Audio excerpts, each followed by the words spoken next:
Hello बच्चों, स्वागत है आपका। आज हम पढ़ने वाले हैं प्रश्नावली 14.3 माध्यक। लेकिन माध्यक ज्ञात करने से पहले हमें पता होना चाहिए एक शब्द जो है संचयी बारंबारता।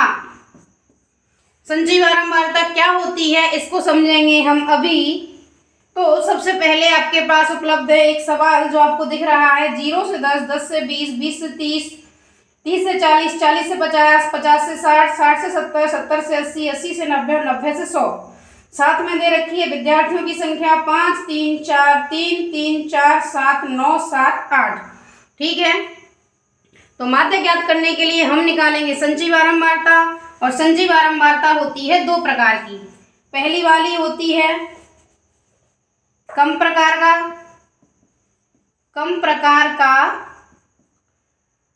प्रकार की और दूसरी वाली होती है अधिक प्रकार की। अभी आप सोच रहे होंगे कि ये पता नहीं क्या कह रही हैं मैम, कम प्रकार की और अधिक प्रकार की। तो हम इसको अभी हल कर लेते हैं। आपके सामने प्रश्न आपको दिख रहा है, ठीक है। तो सबसे पहले हम क्या करते हैं, एक कम प्रकार की संचयी बारंबारता सारणी बना लेते हैं, ठीक है। तो कम प्रकार की संचयी बारंबारता सारणी बनाते हैं। तो आपको दिख रहा है 0 से 10, ठीक है। अब ध्यान से सुनना, जब भी हम कम प्रकार की संचयी बारंबारता सारणी बनाते हैं तो हम लेते हैं वर्ग अंतराल की ऊपरी सीमा को। समझ रहे हैं आप? इसमें देखिए 0 से 10 में ऊपरी सीमा कितनी है, 10। तो यहाँ मैं एक संचयी बारंबारता सारणी बनाने वाली हूँ।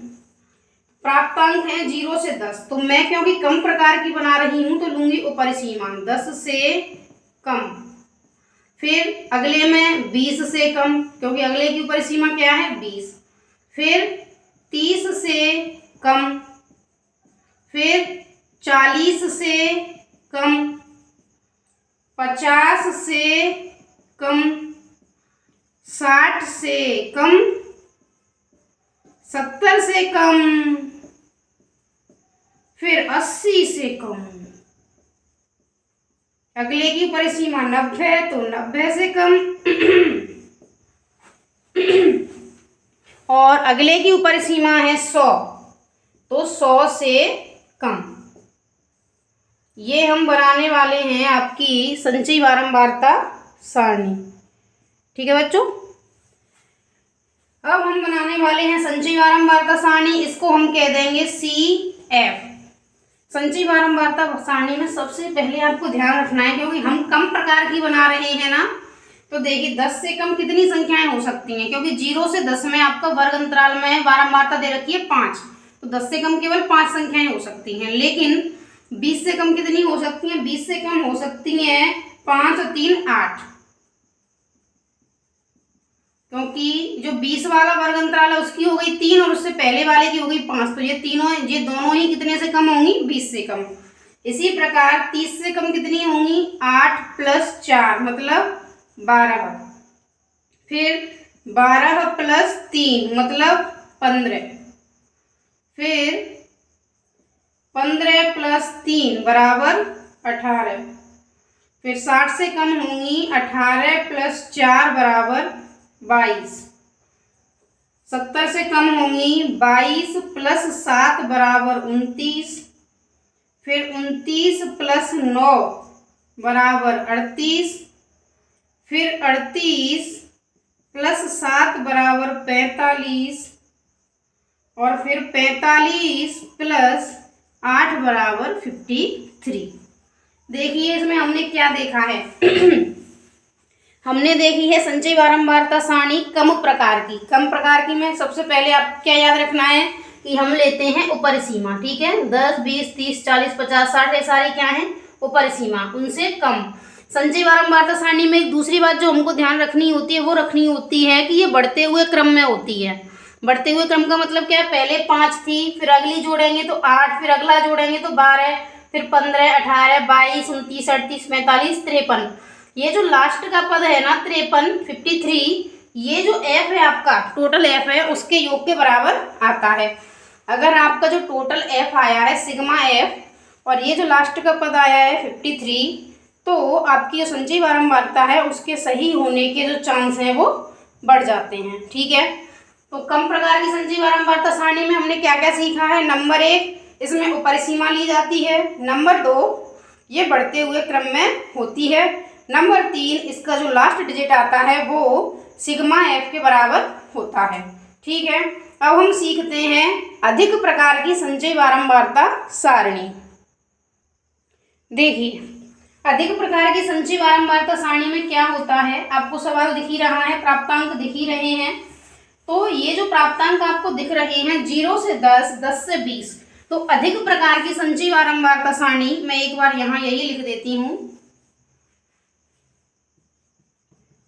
अधिक प्रकार की, ये हम अधिक प्रकार की संचयी बारंबारता सारणी देख रहे हैं। तो अधिक प्रकार की संचयी बारंबारता सारणी में हम लेते हैं निम्न सीमा को। तो 0 से 10 में निम्न सीमा कितनी है, 0 से 10 में निम्न सीमा है 0, तो हम लिखेंगे 0 से अधिक या बराबर। ठीक है, फिर हम लिखेंगे दूसरे की निम्न सीमा 10 से अधिक या बराबर, फिर 20 से अधिक या बराबर, 30 से अधिक या बराबर, 40 से अधिक या बराबर, 50 से अधिक या बराबर, 60 से अधिक या बराबर, 70 से अधिक या बराबर, 80 से अधिक या बराबर, 90 से अधिक या बराबर। अब देखिए 100 से 110 का कोई हमारे पास वर्ग अंतराल है क्या, नहीं है, क्योंकि 100 से 110 का वर्ग अंतराल हमारे पास उपलब्ध नहीं है, इसलिए हम इसको रखेंगे 90 तक। ठीक है, अब इसको ध्यान से देखिएगा, ये जो संचयी बारंबारता सारणी होती है इसमें आती हैं अवरोही क्रम में, मतलब घटती हुई संख्याएं आती हैं। सबसे पहले आपने सिग्मा एफ कर लिया। ठीक है, सिग्मा एफ आपका आ गया था 53, तो 0 से अधिक या बराबर क्या होंगी, 53 होंगी। आपको समझ में आ गया। अब क्या होगा, 10 से अधिक कितनी होंगी, तो आपको जो 0 से 10 का जो आपको वर्ग अंतराल दिख रहा है ना, उसमें एफ कितनी है, 5। तो अब हम 53 में से 5 घटाएंगे। ये जो सारणी है ये उल्टी चलती है, आप समझ रहे हैं। अब अगला जो है 48, इस 48 में से घटाएंगे 3, तो 45, फिर 45 में से घटाएंगे 4, 41, 41 में से 3, 38, 38 में से 3, 35, 35 में से 4, 31, 31 में से 7, 24, 24 में से 9, 15, और 15 में से 7 तो 8। अब आप इसको ध्यान से देखिएगा, ये जो अधिक प्रकार की संचयी बारंबारता सारणी आपको दिखाई दे रही है, इस अधिक प्रकार की संचयी बारंबारता सारणी में भी 3 बातें हम देख सकते हैं। पहली बात ये है कि इसमें निम्न सीमा से शुरू करते हैं। जैसे 0 से 10 वाले की निम्न सीमा कितनी थी, 0। 10 से 20 वाले की निम्न सीमा कितनी थी, 10। 20 से 30 वाले की कितनी थी, 20। तो हमने निम्न सीमा से शुरू किया। ठीक, दूसरी बात जो हम देखते हैं वो ये होती है कि इसमें जो संचयी बारंबारता सारणी में जो संचयी बारंबारता आती है वो घटते हुए क्रम में आती है। सबसे पहले की जो संख्या होती है वो टोटल n होता है, मतलब सिग्मा f होता है, और उसके बाद अगली जो संख्याएं आती हैं वो पहले वाली जो बारंबारता है उसको घटाने से प्राप्त होती हैं। जैसे 53 में से हमने कौन सी बारंबारता घटाई थी, 0 से 10 वाली, समझ रहे हो, 5 ही तो घटाई थी, तो 0 से 10 वाली। इसी प्रकार 48 में से हमने क्या घटाया था, 48 में से हमने घटाया था 3, और जो था उससे पहली वाले की बारंबारता, मतलब जो 5 जो f थी वही तो घटाई है, लेकिन पहले वाले की। ठीक है, 2 चीज़ें हमने देख ली, निम्न सीमा लेते हैं, दूसरी चीज़ हमने देख ली कि ये उल्टा चलता है, मतलब घटते हुए क्रम में चलता है। तीसरी बात जो आपको ध्यान देने वाली है कि ये जो लास्ट का पद आया है 8, ये आवश्यक नहीं है कि आपका जो बारंबारता का पहला पद था ना 5 उसके बराबर हो। कई बार बच्चे ऐसी गलती कर देते हैं, वो सोचते हैं कि जो कम प्रकार की बारंबारता होती है उसमें क्योंकि लास्ट का पद और सिग्मा एफ बराबर आता है, तो क्या यहाँ भी ऐसी कोई बात होती है? तो ऐसा ज़रूरी नहीं है। यहाँ जो पहला पद था उसकी बारंबारता थी 5, लेकिन ये जो हमारे पास आया है ये आया है 8।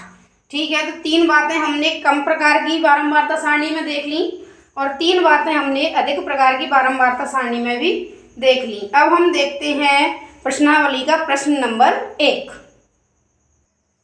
प्रश्न नंबर 1 आपके सामने है, जिसमें आपको दे रखा है एक बारंबारता बंटन है। किसी मोहल्ले के 68 उपभोक्ताओं की बिजली की मासिक खपत दर्शाता है। इन आंकड़ों से माध्यक, माध्य और बहुलक ज्ञात करना है। ठीक है, तो हम क्या करने वाले हैं, हम यहाँ पर केवल माध्य ज्ञात करेंगे, क्योंकि माध्यक ज्ञात करेंगे। माध्य और बहुलक हम पहले पढ़ चुके हैं। और अगर आपको किसी सवाल में कोई दिक्कत है तो आप कमेंट में लिख के बताएं कि मैम इसका हमें माध्य और बहुलक भी बताइए, तो मैं वो भी आपको सॉल्व करके बताऊंगी। ठीक है, तो हम इसको लिख लेते हैं। 65 से 85 इसकी एफ है 4, 85 से 105 की एफ है 5, 105 से 125 की एफ है 13, 125 से 145 के लिए एफ है 20, 145 से 165 के लिए है 14, 165 से 185 के लिए 8 और 185 से 205 के लिए है 4। ठीक, अब हम इसकी निकालेंगे संचयी बारंबारता। ये जो हम संचयी बारंबारता निकालते हैं ये हम निकालते हैं कम प्रकार की, कम प्रकार की निकालते हैं। तो हमें इसका योग पहले से ही दिया हुआ है। कितना दिया हुआ है? 68। ये जो है सिग्मा एफ है और इसको ही हम एन भी बोल देते हैं। तो कम प्रकार की संचयी बारंबारता निकालते हैं तो 85 से कम 4, 105 से कम 4 और 5 जोड़ दिए 9, फिर 9 में 13 जोड़ दिए 22, फिर 22 में 20 जोड़ दिए 42, 42 में 14 जोड़ दिए 56, 56 में 8 जोड़ दिए 64, 64 में 4 जोड़ दिए 68। ये और ये हमारा कैसा आ रहा है? सेम आ रहा है।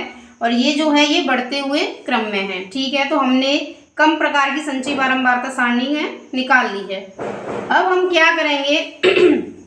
अब हम देखते हैं माध्यक का सूत्र। तो देखिए माध्यक का सूत्र क्या होता है। माध्यक होता है आपका माध्यक m। माध्यक m बराबर होता है L प्लस n बट्टे 2 माइनस C बट्टे F इंटू H। ठीक है, अब यहाँ प्रश्न आता है ये माध्यक के लिए है कि L क्या है, n बट्टे 2 क्या है, C क्या है, F क्या है और H क्या है। L, n बट्टे 2, C, F और H क्या क्या है, कहाँ से आएंगी? तो सबसे पहले हम देख लेते हैं कि ये जो 68 आया है सिग्मा F बराबर n बराबर 68। ठीक है, अब हम करते हैं n बट्टे 2, तो 68 बट्टे 2 कितना आ गया? 34। ठीक है, अब हम देखेंगे ये जो 34 है इससे ठीक बड़ी संचयी बारंबारता सारणी में संचयी बारंबारता कौन सी है? देखिए 34 से बड़ी 42, 56, 64, 68 सभी हैं, लेकिन हमको देखनी है ठीक बड़ी, मतलब जस्ट बाद की। तो वो आपको दिखाई दे रही है ये वाली 42 ही तो है, 34 से ठीक बड़ी। तो ये जो हमारे पास आया है ये जो हमारे पास आया है उसको हम कहते हैं माध्यक वर्ग। और ये आपका कितना है? 125 से 145। ठीक है, सारे बच्चों को यहाँ तक बात क्लियर समझ में आ रही है। अब हम सारे जो सूत्र में रखे हुए हैं मान उनको देखते हैं कि किस मान की क्या वैल्यू है। तो ये जो L है ये है इस माध्यक वर्ग की निम्न सीमा, तो ये हो गई 125। ठीक है, ये जो H है ये हो गई इस माध्यक वर्ग का वर्ग अंतराल, तो 125 और 145 का हो गया 20। चलिए ये भी बात समझ में आ गई। ये जो n बट्टे 2 है ये आपको पहले से ही दिख रहा है, ये कितना है? 34। ये भी समझ में आ गया। अब हमारे पास 2 और बचे हैं F और C। देखिए ये जो C है ये CF के लिए है और ये जो F है वो F के लिए है। तो सबसे पहले F समझ लेते हैं। F जो है ये माध्यक वर्ग की बारंबारता। तो F बराबर कितना आ गया 20। और ये जो C है इस वर्ग से ठीक पहले की बारंबारता, संचयी बारंबारता। ठीक है, ये जो हमारे पास वर्ग आया है इससे ठीक पहले वाले वर्ग की जो संचयी बारंबारता है वो कहलाती है C। तो आपके पास C आ गया है 22, L आ गया, H आ गया, F आ गया, C आ गया और N/2 आ गया। अब हम निकाल लेते हैं माध्यक। अब देखिए माध्यक में L हमारा कितना था 125, तो हमने रख दिया 125। N/2 कितना था 34। C हमारा कितना है 22। F कितना है 20 और H कितना है, H भी है 20। अगर आप चाहें तो आप टेबल में भी ये सारे मान लिख सकते हैं। 20 बराबर F, 22 बराबर C, ये आपका हो गया L और इनका अंतर होगा H। अब हम कैलकुलेट कर लेते हैं इसको। 20 से 20 क्रॉस हो गया, 34 में से 22 घटाएंगे तो आपके पास बचेंगे 12 और जब इनको जोड़ देंगे तो 7 3 1 137। तो आपका माध्यक आ गया 137। आज के लिए इतना ही, मिलते हैं नेक्स्ट वीडियो में। तब तक के लिए टाटा बाय बाय, नमस्कार।